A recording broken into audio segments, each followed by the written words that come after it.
Genocide committed by Liu police and militia of Ogaden,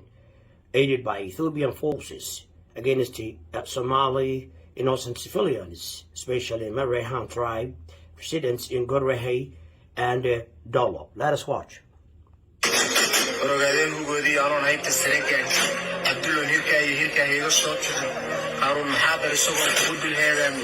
الجماهير هي راح تسوق فرنسيين سنة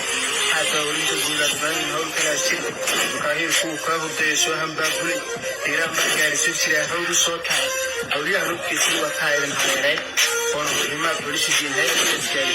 صار هافتي فرنسا هذه ويا فرنسا وهي تبعي من كوريا وحنا دبي نيلا دبي ما خلاص قد لا هو يبغى كاهين كلا نور ولا ولا هني إحنا هو يبغى يقول لا يا الله تعالى كي أروح رويري شوي xasuuqaas ay geysteen maleeshiyada ogaadeen ee Liu police oo Ethiopia ka helaya kaalmo.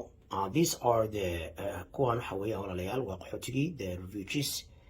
from these two states arrived at Palambal city of Galmudug in Somalia. Waad u jeedaan qaxootigii oo soo gaaray walaalayaal gabdhihii iyo dumarkii iyo carruurtii oo la soo qaxiyay waxaan hadde cuquuba ka dhalanaysa Soomaali weyn waxa looga baahan yahay in ay waxaan ka tashadaan waxaan dadkan bani aadam ma aha waa dad habaysan qabiilaysan waad u jeedaan Soomaalnimo ka tage gaalnimo xataa ka tagay yaa dilaa gudmaayo humanity dilaa gudmaayo maamul wanaagna ma yaqaanaan iyo walaalnimo iyo dirs wanaag iyo islaamnimo iyo dad Soomaaliyeed oo Ilaahay ka baqo gumaysiga iska dulqaada dadkii soo qaxiyeen walaalayaal soo qaxiyeen dadkii soo qaxiyeen nimankan waxaan ka diidnay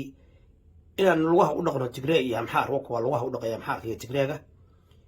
gabdhahoodina ku soo riyeynaya dad ma waa dad dameerku ka dhintay weeye annagana waxayna rabaan saas oo kale oo aan ka diidnay inaan rabaayad noqono.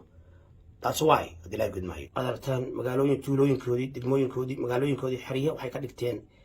ay ku xaaraan dadkina waa ay qaxiyeen.